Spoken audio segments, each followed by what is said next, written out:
Hello everyone and welcome back. Today I will talk all about the viral sailor slippers and why I decided not to knit that pattern, but a different pattern instead. So I think the pattern needs no introduction because you see it everywhere. Everyone is knitting it, especially now in the gift season. So what is it? It's just a slipper, knitted slipper, and then you felt it to be a beautiful felted slipper. I love the design, I love the look, and I wanted to jump on the bandwagon and knit it as well. There were two reasons that really stopped me from casting it on. So the first reason holding me back from knitting the pattern was actually the price.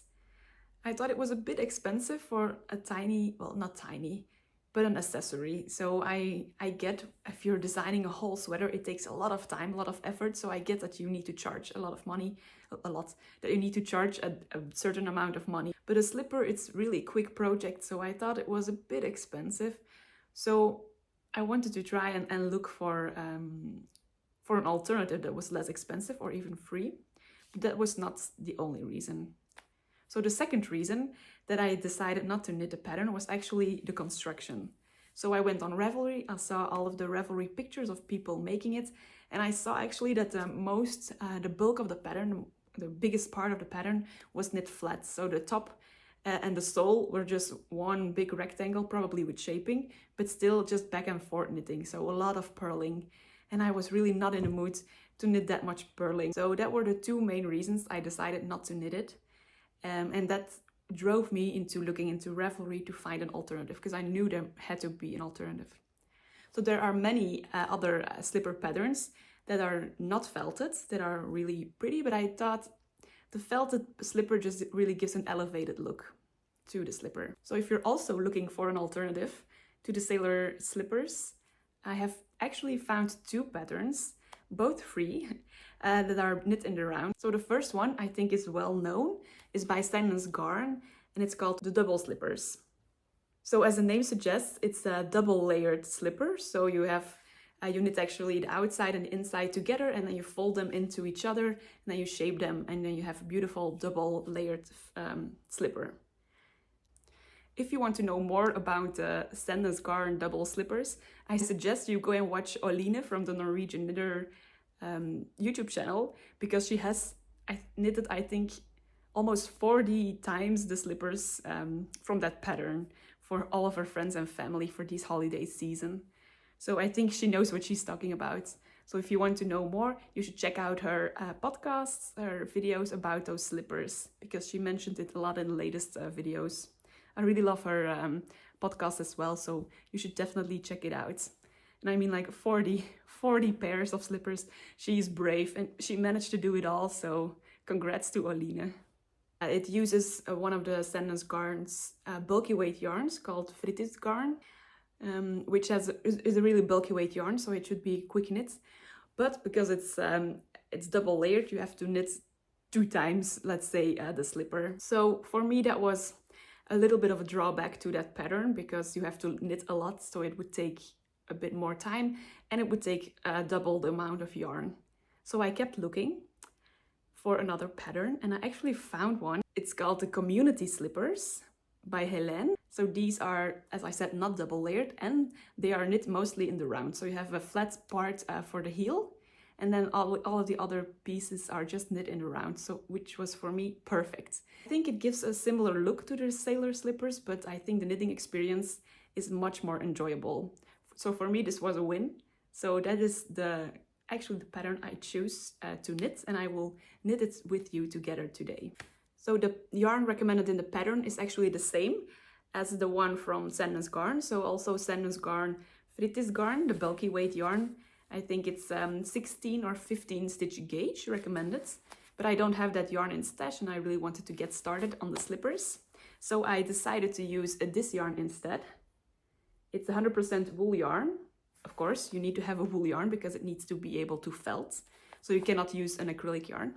So this is a very, very bulky weight yarn. I got around 10 to 11 stitches. So I did some knitting math, and I decided what size I had to knit to get the correct final measurements for my slipper. So I'm ready to cast on this project. I will go through the pattern with you. This is by no means a tutorial. It's just a free pattern. You can just download it yourself and read it.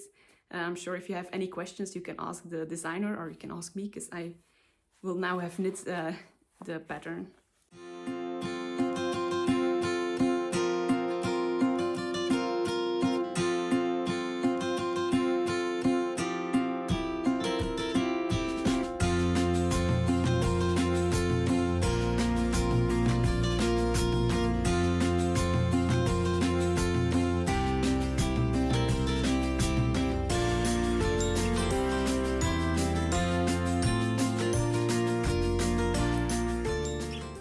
Starting to take shape.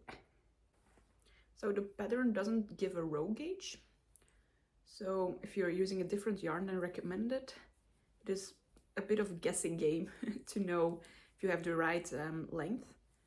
Because for the heel, for example, she doesn't give required length. You need to knit just a number of rows. For the length of the foot, she does give a required amount of length, so that's not an issue. But just for the heel, it might be a problem if you're using a different yarn, as am I. But I think it will be just fine. So I also looked at the Sandnes Garn website to see maybe they have the row gauge on their website for the suggested yarn that was used in this pattern, but they don't. They only have the stitch gauge. So that didn't bring me closer to knowing how long this heel flap should be. However, I think I will knit 16 rows.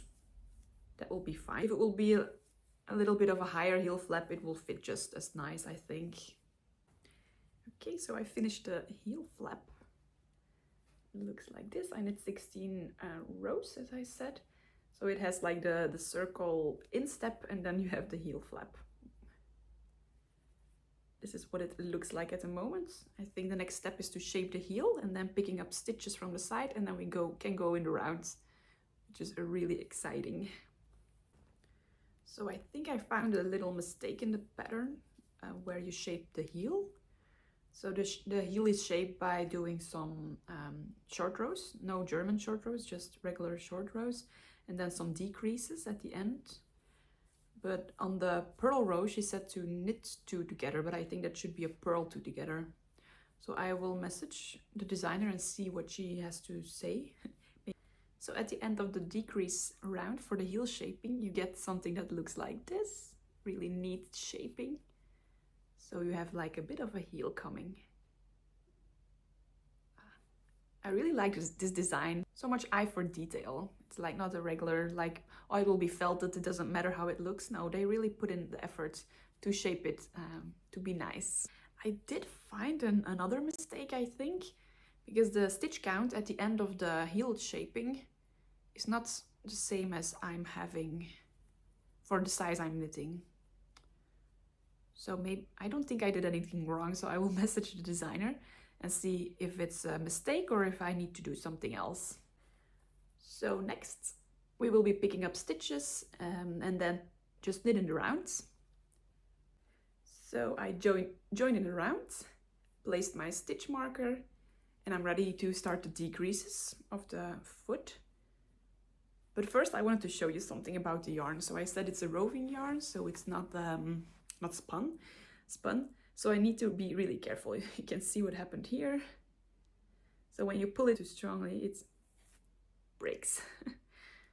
So I need to be really careful when I knit this, because it's difficult to work with. So I have placed my 2 stitch markers at the sides to know where I need to do the decreases. So I can get started on that.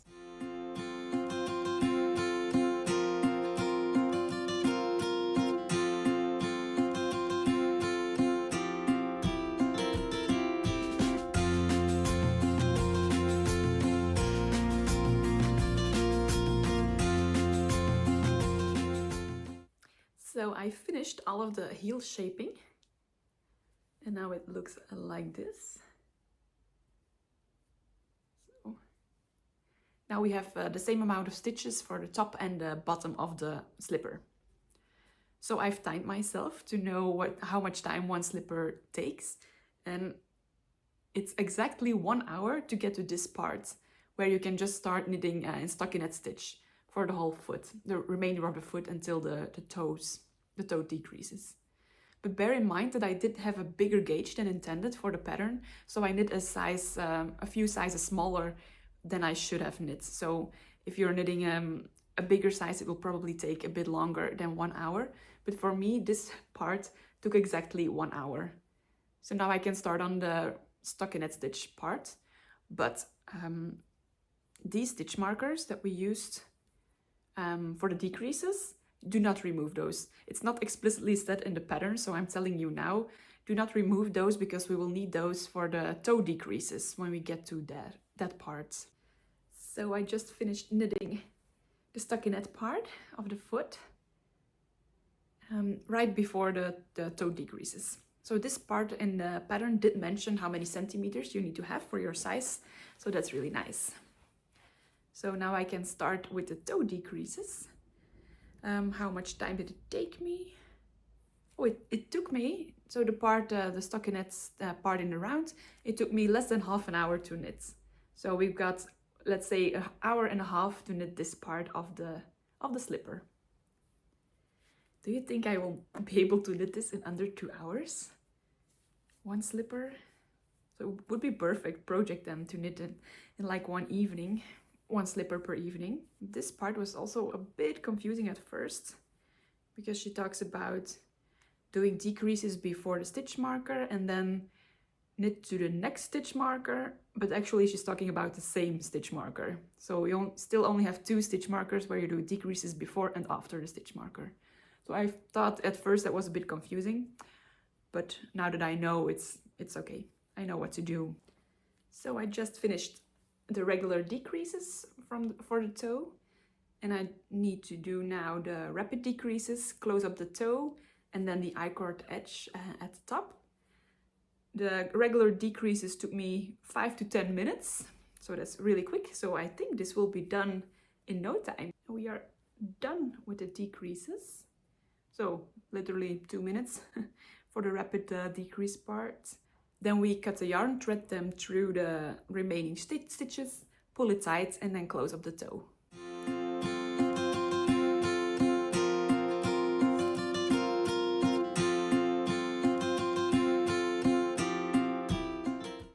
Have to be really careful with this yarn because I know that it will break very easily.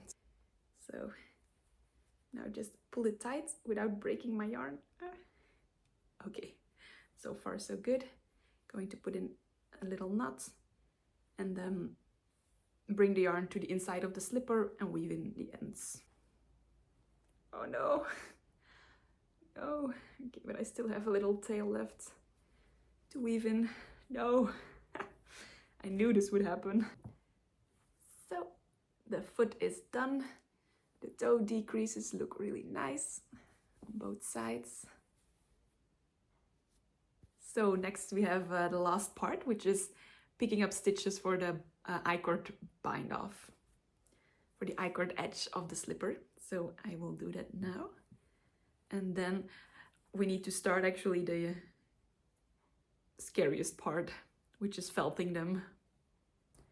So it's a 3-stitch I-cord, so you cast on 3 additional stitches and then you can start working the I-cord. I think I will manage to do this in under 2 hours. I don't know why that's so exciting, but it is. It is for me. So I'm now halfway through my I-cord, applied I-cord edge. You can see it's very, very chunky, although it's only 3 stitches. Probably because my gauge is a bit bigger than intended. This is even bigger than the designer had in mind.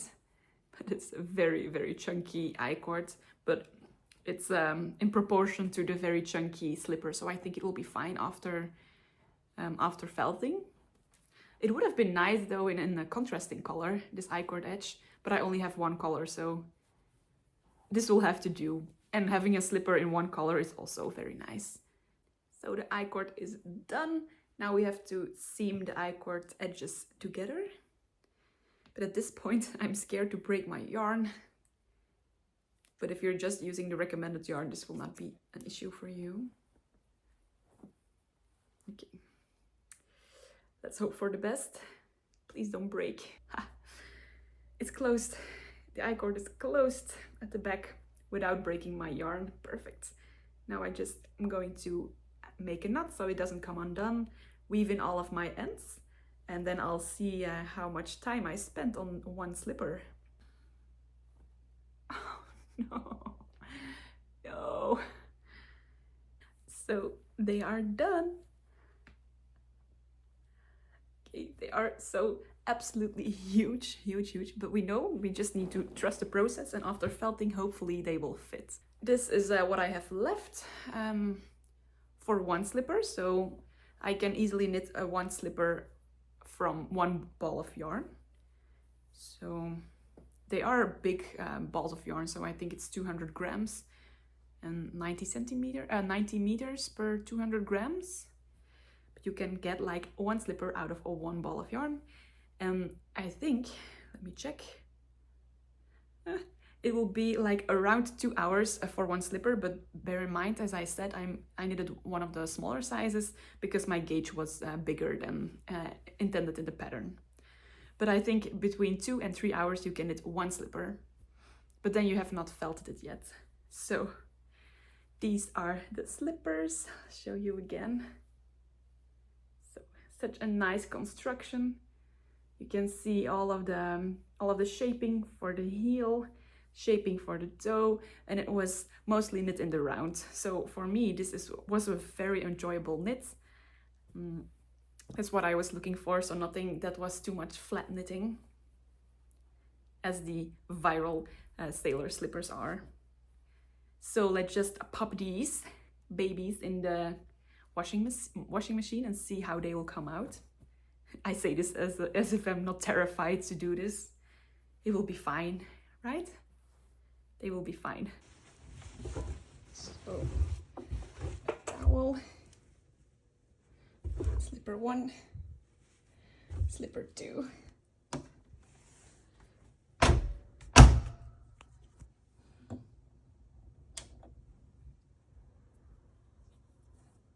Minute program.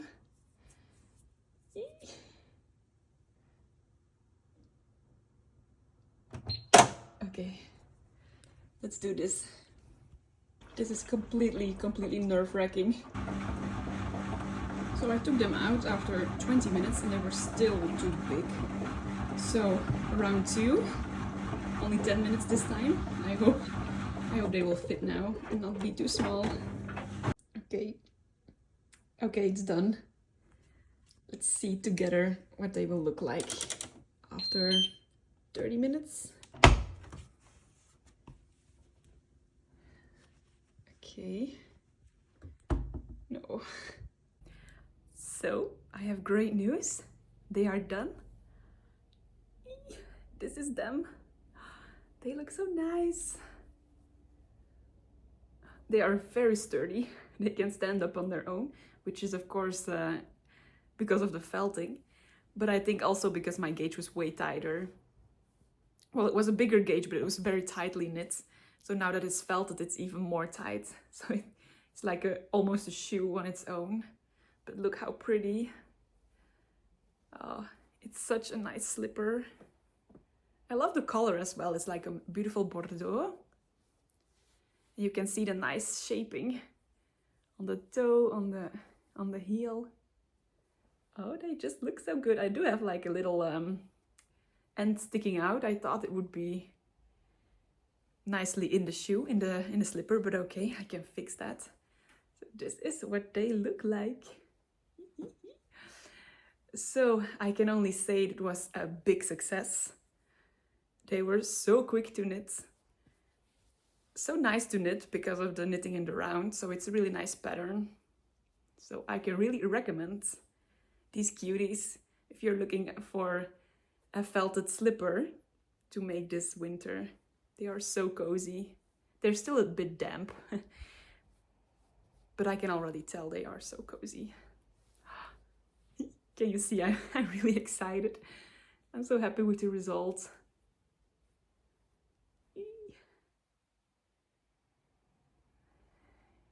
They look good, right? They look a bit like grandpa slippers. I love the vibe. So I tried them on. I think I made a clip. I'll show it. So they are a little bit too big. So I'm considering, or I do another round of felting for like 10 minutes, or I will gift these to my husband because he always loses his slippers. So I think he might like these as well. Although the I-cord edging here is a bit snug. So I tried to stretch it after the felting. And I can get my foot in there, but I don't know if my husband will be able to. Oh, did I do it too much now? No, it's fine. It's fine. So I can give this project a 10 out of 10 for a free pattern, which is amazing. And it was only for me 2 hours for each slipper, and then like 20 to 40 minutes in the washing machine to felt, and then you have your slippers. Let me know in the comments if you've knit felted slippers before, if you've tried the sailor slippers or another alternative slipper, or if you're really not into slippers, that's also okay. Let me know in the comments. Or if you were knitting on something else while watching this video, let me know as well, because I'm always looking for pattern inspiration for my next cast-ons. So I hope you liked this video, where I go through the whole process of knitting these slippers, and I give you an alternative to the viral sailor slippers, which is a very nice pattern. So if you want to knit that one, you can go ahead and do it. But this one is, I think, a very nice alternative, and you could make someone really happy by gifting these. So I hope you liked this video, and I hope you will be with me again for the next one. I wish you happy holidays, happy end of the year, and I'll see you next time. Bye.